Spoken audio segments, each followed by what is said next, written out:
សួស្តីពុកម៉ែបងប្អូនទាំងអស់គ្នាថ្ងៃនេះខ្ញុំមកប្រាប់ពីរបៀបលាយចំណីមិនធំទី1យើងមានស្រូវត្រាំបដោះឲ្យវាឡើងខៀវទី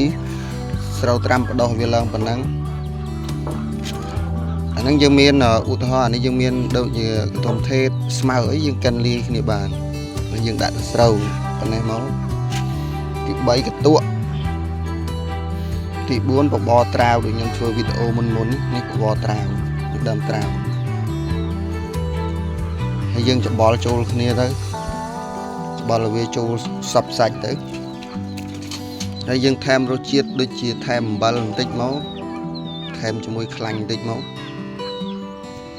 យើងច្បល់ចូលគ្នាសពចាំយើងដាក់ឲ្យវាស៊ីបញ្ជាក់យើងអត់ប្រើចំណីទីផ្សារទេបងប្អូនបើសិនជាយើង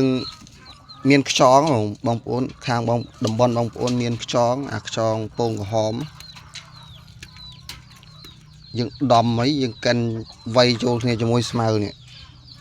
អានេះយើងឲ្យប្រភេទមិនពងមិនសាច់អីល្អមិនឆាប់ដោះរោមលឿន